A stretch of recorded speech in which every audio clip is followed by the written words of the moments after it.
तो स्वागत है आपका एक और वीडियो में। और आज की इस वीडियो में हम बात करने वाले हैं दुबई हेल्थ अथॉरिटी का जो एग्ज़ाम होता है रजिस्टर्ड नर्स के लिए, वो क्या प्रोसेस होते हैं, क्या एग्ज़ाम किस तरह का होता है, सिलेबस किस तरह का, ये सारी चीज़ें जो हम इसी वीडियो में बात करने वाले हैं। देखिए, अगर आप जो है ज़्यादा बात हम नहीं करेंगे, डायरेक्ट हम टॉपिक पर आते हैं। सबसे पहले देखिए, अगर आप जीएनएम कर लिए हों या बीएससी नर्सिंग कर लिए हों या एएनएम कर लिए हों, तो आप जो है डीएचए यानी कि दुबई हेल्थ अथॉरिटी का एक लाइसेंसिंग एग्ज़ाम होता है, उसको देकर आप जो है जाके दुबई में जॉब कर सकते हैं। फिर उसके बाद से आप वहाँ पे जैसे ही एक्सपीरियंस आपका वहाँ का मिलता रहेगा, आपका धीरे धीरे जो है वहाँ पे इम्प्रूवमेंट भी होती रहेगी। दूसरी चीज़, सबसे ज़रूरी चीज़ है कि पहले हम एग्ज़ाम के बारे में आपको पूरा इन्फॉर्मेशन दे दें। देखिए, दुबई हेल्थ अथॉरिटी जो है, ये हमेशा एग्ज़ाम इसका होता रहता है।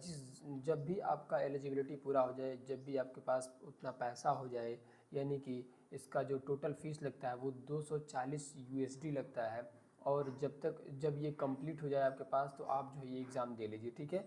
150 एमसीक्यूज़ होते हैं, 3 घंटे का टाइम होता है। और जो है इसमें आप जो है आराम से इजीली जो है निकाल लेंगे। और इसका पास जो स्कोर होता है वो 50% जो है ये होता है, ठीक है। अब जो डीएचए जो रजिस्टर्ड नर्स होती हैं, वो जो है वहाँ पे जॉब करने के लिए जो है आपको पहले हॉस्पिटल में आपको ये देना ही पड़ेगा कि हाँ, मैं एक डीएचए नर्स हूँ, यानी कि डीएचए क्वालिफाइड नर्स हूँ, ठीक है। तभी जो आपको वहाँ पे जॉब मिलेगी। दूसरी चीज़ कि ये बहुत ऐसा नहीं है कि बहुत ज़्यादा हार्ड है या बहुत ज़्यादा इजी है, ऐसा भी नहीं है। तो आपको बस थोड़ा सा तैयारी करना है। हम लोग नेक्स्ट अभी मंथ में जो है इसका कोर्स लॉन्च करेंगे और जो है वहाँ पे आपको सारी चीज़ें बताएंगे, ठीक है। चलिए, इसका देख लेते हैं कि सिलेबस जो है वो कौन कौन से होते हैं। तो सिलेबस में जो है आपका यूनिट मैनेजमेंट एंड लीडरशिप, ये आप जो है पढ़े होंगे कि जो यूनिट मैनेजमेंट एंड लीडरशिप होता है ये क्या होता है, ठीक है। देखिए, नर्सिंग में जो है ज़्यादातर जो है आपको पेशेंट केयर पर ही ध्यान होता है कि पेशेंट को कैसे हमें देखना है, और कैसे जो है हॉस्पिटल में हमें पूरा जो फाइल मेंटेन करना है, ये सब सारी चीज़ें। और एक तरह से कि अगर आप स्टाफ हो किसी भी हॉस्पिटल में, तो वहाँ पे आप किस तरह से रह रहे हो, किस तरह से आप वहाँ पे लगाव बना रहे हो, लोगों से कैसे कॉन्टैक्ट कर रहे हो, ये सब भी मैटर करता है, ठीक है। दूसरी चीज़ की जो इसमें जो है नर्स, जैसे यूनिट मैनेजमेंट एंड लीडरशिप में जो है जैसे नर्सिंग मैनेजमेंट हो गया, यानी कि जो नर्स होते हैं, स्टाफ होते हैं अलग अलग, वो जो है कैसे अलग अलग जगह पे कैसे कैसे काम वर्क करेंगे, ठीक है।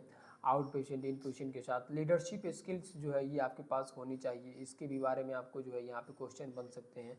टीम कोऑर्डिनेशन, यानी कि कोई अगर टीम में कोई बीमार है या कुछ ऐसा दिक्कत हो गया कि वो नहीं आया, तो फिर उसको जो है कोऑर्डिनेट करना, उसे जो है पूरा उसके जो वर्क है, उसके जो काम है, उसको भी देखना। तो जो डेलीगेशन एंड सुपरविज़न भी जो है इससे क्वेश्चन बन सकते हैं। And patient safety and quality assurance, इसमें जो है आपके जो पेशेंट के साथ आप किस तरह के उनको जो है सेफ्टी प्रोवाइड करते हो, किस तरह से उन्हें जो है क्वालिटी देते हो, क्वालिटी ऑफ लाइफ देते हो, ये सब भी जो है किसमें, इसी में fundamentals of unit management and leadership में जो है ये आएंगे, ठीक है। तो नेक्स्ट है fundamentals of nursing. Fundamentals of nursing कि में बहुत सारे टॉपिक्स आते हैं, जैसे बेसिक नर्सिंग प्रोसीजर हो गया, इन्फेक्शन कंट्रोल हो गया, वाइटल साइंस मॉनिटरिंग हो गया।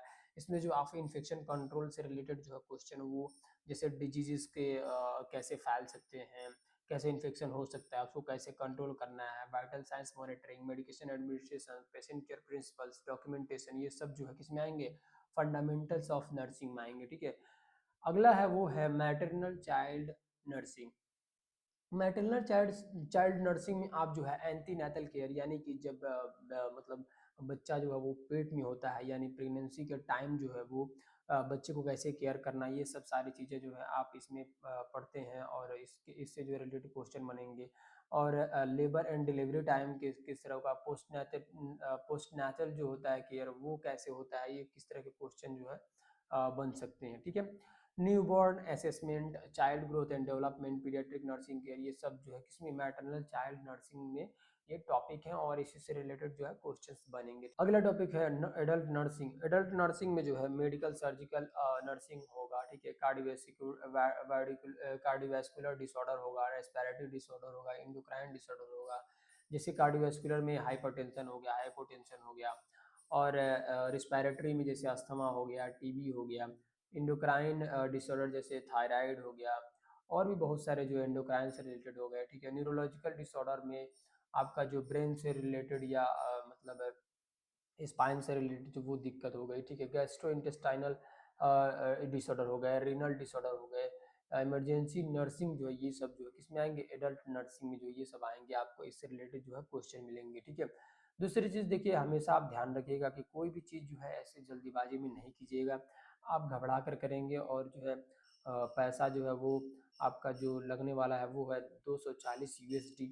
तो आप हर चीज़ जो है घबरा के नहीं, आप आराम से पूरा सोच समझ के अच्छे से पहले तैयारी करके फिर उसके बाद से एग्ज़ाम देंगे तो बेहतर रहेगा। दूसरी चीज़ ये कि हम लोग भी मतलब इस पे लगे हुए हैं, ठीक है। अगर आपको कोई भी इन्फॉर्मेशन चाहिए तो हमें आप व्हाट्सअप कर सकते हैं, हम वहाँ पे आपको सारी चीज़ें जो है वो प्रोवाइड करेंगे, ठीक है।